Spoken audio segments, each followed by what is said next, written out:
What if I told you that some of reggae's biggest stars almost made it to the top, but then saw everything fall apart? From Dennis Brown, whose career suffered because of drug addiction, to Yellow Man, who faced major health problems, these artists had the talent, the music, and the attention, but bad choices, scandals, or tough situations got in the way. Here are 12 reggae stars who, for one reason or another, ruined their own careers. Dennis Brown.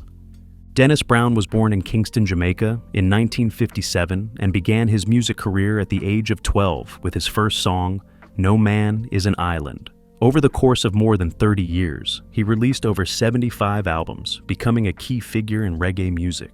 In the 1970s and 1980s, Brown gained fame with hits like Cassandra, Westbound Train, Africa, and Money in My Pocket, which topped the UK charts.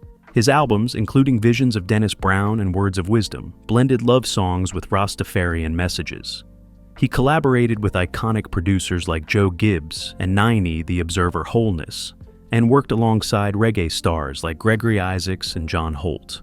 Brown significantly influenced reggae music, guiding younger artists and earning admiration from Bob Marley, who dubbed him the Crown Prince of Reggae. He received numerous accolades, including a Grammy nomination, induction into the International Reggae and World Music Awards Hall of Fame, and the Order of Distinction from the Jamaican government. Even with all his success, Dennis Brown faced serious personal problems, especially with substance addiction.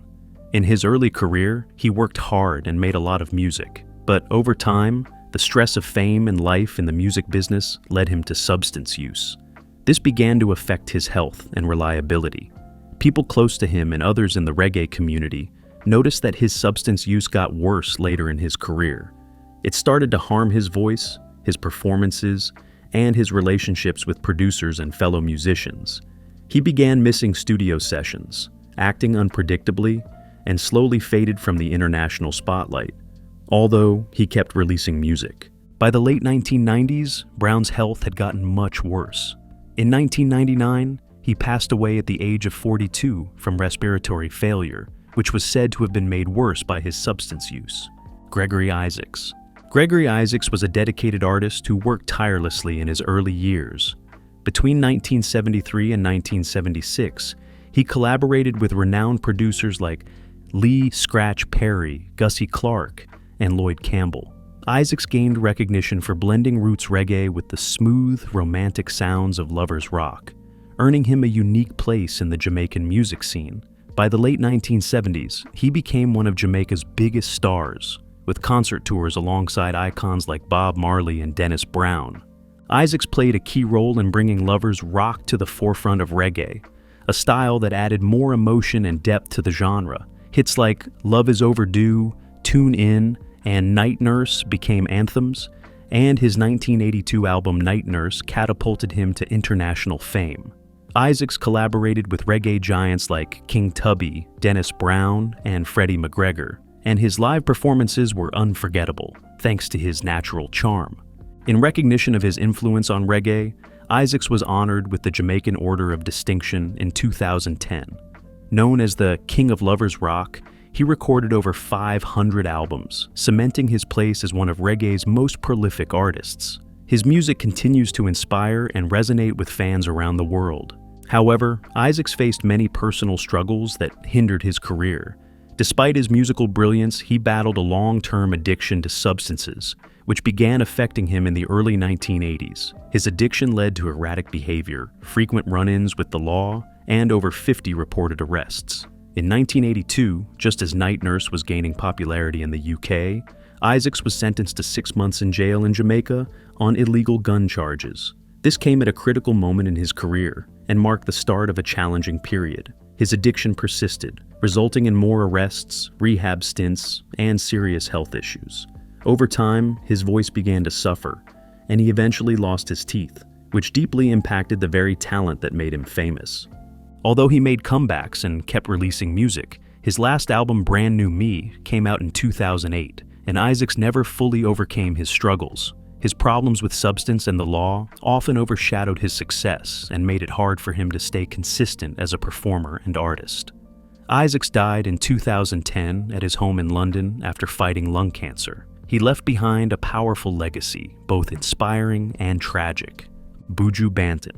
Buju Banton grew up in the tough Salt Lane area, and his early songs reflected the energy and challenges of life in Jamaica. By the time he was a teenager, he had already become a rising star in the local dancehall music scene. His first album, Mr. Mention, 1992, broke records in Jamaica, with several songs reaching #1. It made him a powerful voice in Caribbean music. As he grew as an artist, his music changed too. At first, his songs talked about life in Kingston, mixing catchy dancehall beats with lyrics about love, society, and everyday life in Jamaica.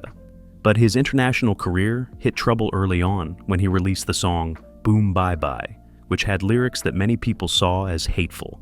This caused protests and boycotts. Even though many were upset, Buju stood by the song at the time, saying it reflected what he believed then. Still, the controversy followed him for years. In the mid-1990s, Buju made a big change in his life. He embraced the Rastafari faith and started writing songs with deeper, more spiritual messages. Albums like Till Shiloh, 1995, and Inna Heights, 1997, showed this new side of him with songs like Murderer and Untold Stories talking about violence, hope, and faith. This marked a new era in reggae music. Buju mixed the energy of dancehall with the soul of roots reggae, earning praise from critics and growing his international fan base. Buju has won many awards, including a Grammy in 2011 for Before the Dawn. His music has often topped charts, and some of his songs have appeared in big movies like No Time to Die and Bad Boys for Life. These achievements helped make him one of the leading figures in reggae around the world. He has also been honored with several international awards, showing the lasting effect of his music. However, Buju's career also faced serious setbacks. In 2009, he was arrested in the United States for substance trafficking and gun charges. He was later found guilty and sentenced to 10 years in federal prison. This stopped his career just as he was at the height of his success, and he stayed out of the spotlight for nearly a decade. The legal issues, along with earlier controversies, made many people see this time as a sad fall for one of reggae's most talented artists. Ninja Man. Ninja Man started his music journey at just 14 with the Black Culture sound system. He quickly became known for his sharp freestyle skills and a unique way of performing that mixed stuttering with dramatic flair. By the late 1980s, he had taken on the name Ninja Man and was gaining attention with songs like Protection with Courtney Melody and his first big hit, Cover Me, with Tinga Stewart in 1988. Ninja Man had a huge impact on reggae and dancehall. He helped kick off the Badman era in the 1990s, bringing a tougher sound to dancehall with songs like Murder Dem, Permit to Bury, and Above the Law. He stood out for creating lyrics on the spot in the studio and for battling other artists like Florgon, Supercat, and Shabba Ranks. These face-offs made dancehall exciting and intense. His image as the Don Gorgon became a symbol of raw Jamaican street life, and many artists followed his style. But even with his talent, Ninja Man's career was filled with trouble. In the early 1990s, his violent and gun-themed lyrics faced strong backlash. People and music promoters started turning away, leading to fewer shows and record deals. By 1997, trying to turn his life around, he changed his name to Brother Desmond, became a Christian, and moved toward gospel reggae while also battling a substance addiction. He also acted in films with a key role in Third World Cop, the highest-earning Jamaican movie, and other films like Rude Boy, The Jamaican Don, and Gangsta's Paradise. These roles helped him stay in the public eye. Still, the most serious turn in his life came from crime. In 2009, Ninja Man and his son were arrested for the murder of Ricardo Johnson in Kingston. The case went on for years with many delays. In November 2017, he was found guilty and was sentenced to life in prison a month later. This ended his career for good, and any hopes of a full return to music disappeared, leaving a sad mark on his once powerful legacy. Yellow Man. Growing up in Jamaica, Yellow Man faced heavy social stigma because of his albinism. Despite this, he rose from life in the Maxfield Home Orphanage to become one of the most well-known and talked-about musicians of his time. His big break came in 1979 when he won the Tasty Talent Contest. This win put him in the spotlight and helped launch his music career in early 1980s Jamaica. Yellow Man changed dancehall music by combining fast, rhythmic talking with clever and often daring lyrics that captured both the fun and struggles of everyday life. His 1982 album, Mr. Yellow Man, produced by Henry Junjo Laws, became a classic, mixing deep reggae beats with smart wordplay. Songs like Zungu Zungu Gu Zungu Zang and Nobody Move, Nobody Get Hurt became hits, and his live shows were famous for their high energy and strong connection with the crowd. By the mid-1980s, he had put out over 40 singles and up to 5 albums a year, making him a major figure in Jamaican music and beyond. Yellow Man's impact reached far outside the Caribbean. In 1981, he became the first dancehall artist to sign with a big US label, Columbia Records. His music helped spread the dancehall sound to audiences around the world. Many hip-hop artists, including Tupac, Notorious B.I.G., and KRS-One, sampled his songs, showing his key role in connecting reggae and rap. He also worked with musicians from other styles like Run DMC, which helped expand his influence globally. Yellow Man's groundbreaking work earned him several honors. He was the first dancehall artist to be nominated for a Grammy Award for Best Reggae Album, receiving nominations in 1985 for King Yellow Man and again in 1998 for Freedom of Speech. In 2018, the Jamaican government gave him the Order of Distinction, Officer Class, for his work in music and culture. Despite health problems, he continued to tour and release new songs into the 2000s and 2010s, keeping a strong and loyal fan base around the world. Still, his career had ups and downs. A big part of his early fame came from lyrics that were sexually explicit, which many fans loved, but others strongly criticized. Some of his music was even banned in Jamaica. As the 1980s went on, these issues started to take focus away from his music, and newer artists like Shabba Ranks began to rise in popularity. The criticism of his lyrics and changing tastes in music led to a drop in his mainstream success by the late 1980s. But the biggest challenge to his career was not the backlash, but a serious health issue. In 1986, when he was at the height of his fame, Yellow Man was diagnosed with jaw cancer, a return of a past illness. The surgery needed to save his life left him with a changed appearance and kept him away from music for a while. He bravely returned with albums like Blueberry Hill and Yellow Like Cheese in 1987. In the 1990s, he began making songs with deeper, more socially aware, and spiritual messages. While he never reached the same level of fame as before, he continued to make meaningful, substance-filled music and stayed connected to his fans. Don Drummond. Don Drummond was born in Kingston in 1934. His amazing musical talent showed early while he was a student at the Alpha Boys School, a well-known place for training many of Jamaica's top musicians. After finishing school in 1950, he quickly joined the Eric Dean's All-Stars, the best big band in Jamaica at the time. His unique jazz-style trombone playing soon made people take notice. He also performed with the Sonny Bradshaw and Kenny Williams bands and was soon named Jamaica's best trombonist, winning the Best Trombonist Award in 1954.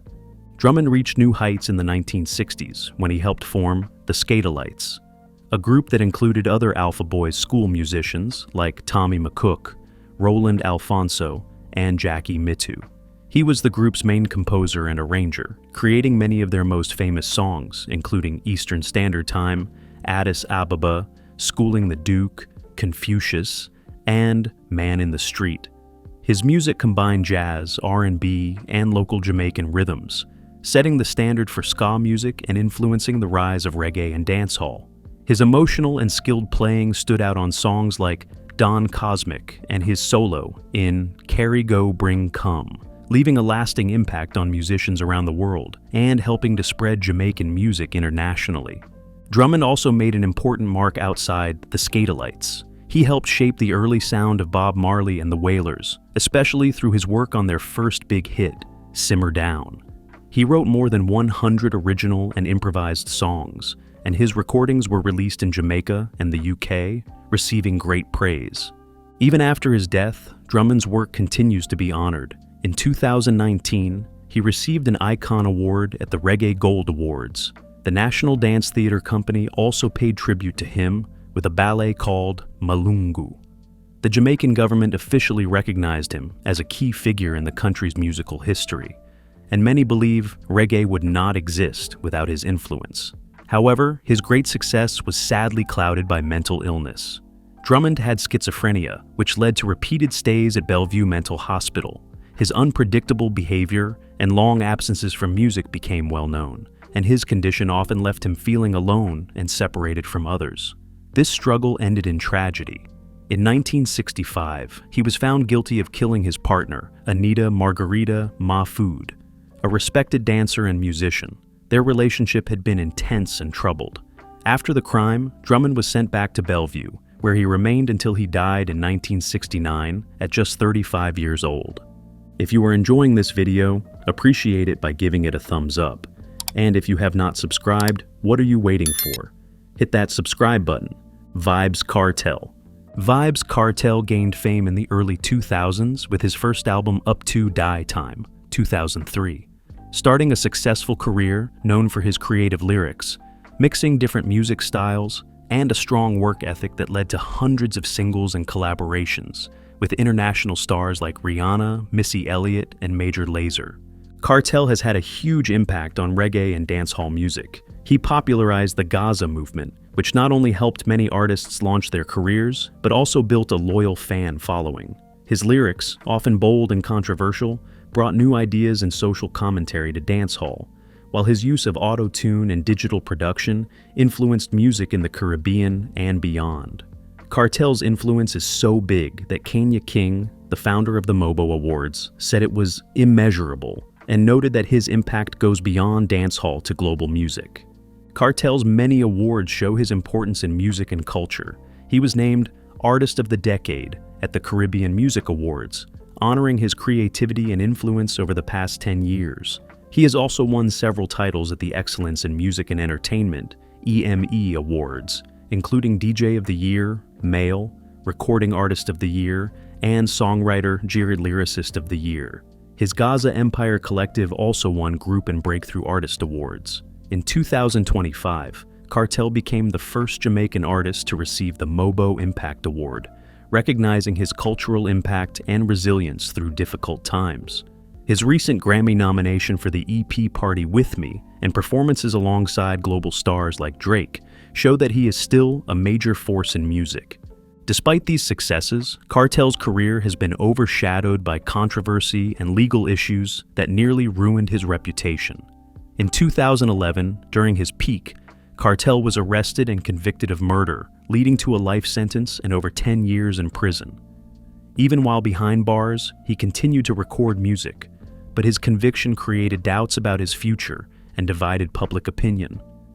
His lyrics, often criticized for explicit content and violent themes, added to his controversial image and caused award withdrawals, including the 2004 MOBO Award, after backlash over homophobic content. Kartel's time in prison not only stopped him from performing live and connecting with fans, but also put his influence on dancehall at risk. His years in prison were filled with legal battles, public criticism, and uncertainty about what would come next in his career. Jah Cure. From a young age, Jah Cure was surrounded by music and eventually caught the attention of reggae legend Beres Hammond, who became his mentor and producer. His first big break came in 1997 with the single King in This Jungle, a duet with Sizzla, which set the stage for his career. With Hammond's guidance, Cure developed his sound and quickly earned a reputation for his soulful voice and meaningful lyrics, performing across Europe and the Caribbean. However, just as his career was taking off, Jah Cure's life took a major turn. In 1998, he was arrested and later convicted of robbery and possession of an illegal firearm, receiving a 15-year prison sentence. Despite claiming he was innocent, the conviction damaged his public image and career.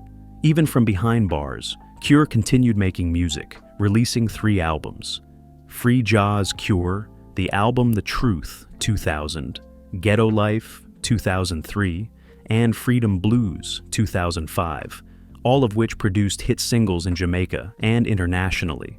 Songs like Longing For and Love Is resonated with listeners, and his status as a folk hero grew, with worldwide calls for his release. After being released in 2007, Jah Cure returned to the stage with renewed energy, headlining the Reggae Sundance Festival in the Netherlands just days after his freedom. His post-prison career included successful singles like Call on Me with Felicia and Unconditional Love, which helped solidify his place in the reggae world. Cure's 2015 album, The Cure, was a major achievement. The album topped the Billboard Reggae Album chart and earned him a Grammy nomination for Best Reggae Album at the 58th Annual Grammy Awards, showcasing his lasting popularity and the high quality of his work. Critics praised the album for blending classic reggae with modern sounds, highlighting Cure's ability to evolve while staying true to the genre. His influence was also shown by nominations for the MOBO and BET Awards, and his music continues to inspire both fans and artists. Despite his success, Jah Cure's career has been marred by his criminal conviction and the controversies that followed. His 1999 conviction remains a point of debate, with some in the reggae community struggling to separate his musical talent from his legal and moral issues.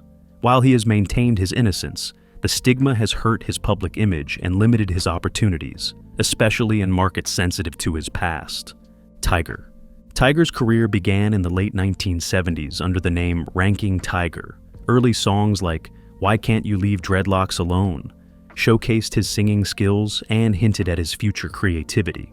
By the early 1980s, he shifted from singing to DJing, joining the Black Star sound system and working with artists like Brooke Back and Anthony Malvo, helping him develop a unique style.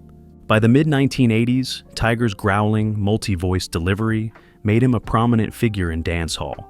Hits like No Wanga Gut and No Puppy Love cemented his fame, leading to a deal with Mango Records and his 1986 album, Me Name Tiger. His energetic performances, notably at Reggae Sunsplash in 1987, became iconic.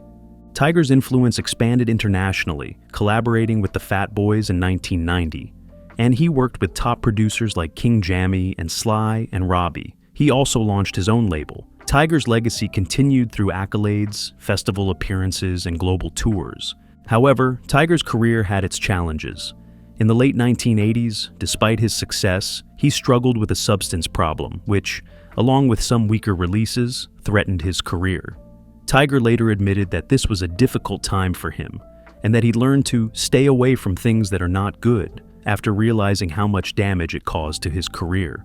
Although he made a successful comeback with songs like Cool Me Down and When, his return was sadly cut short.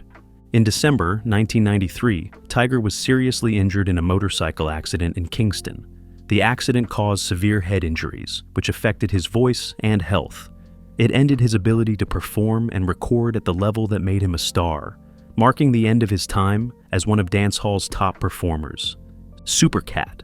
Supercat's early career was defined by hits like Mr. Walker and Boops, solidifying his place as a reggae icon.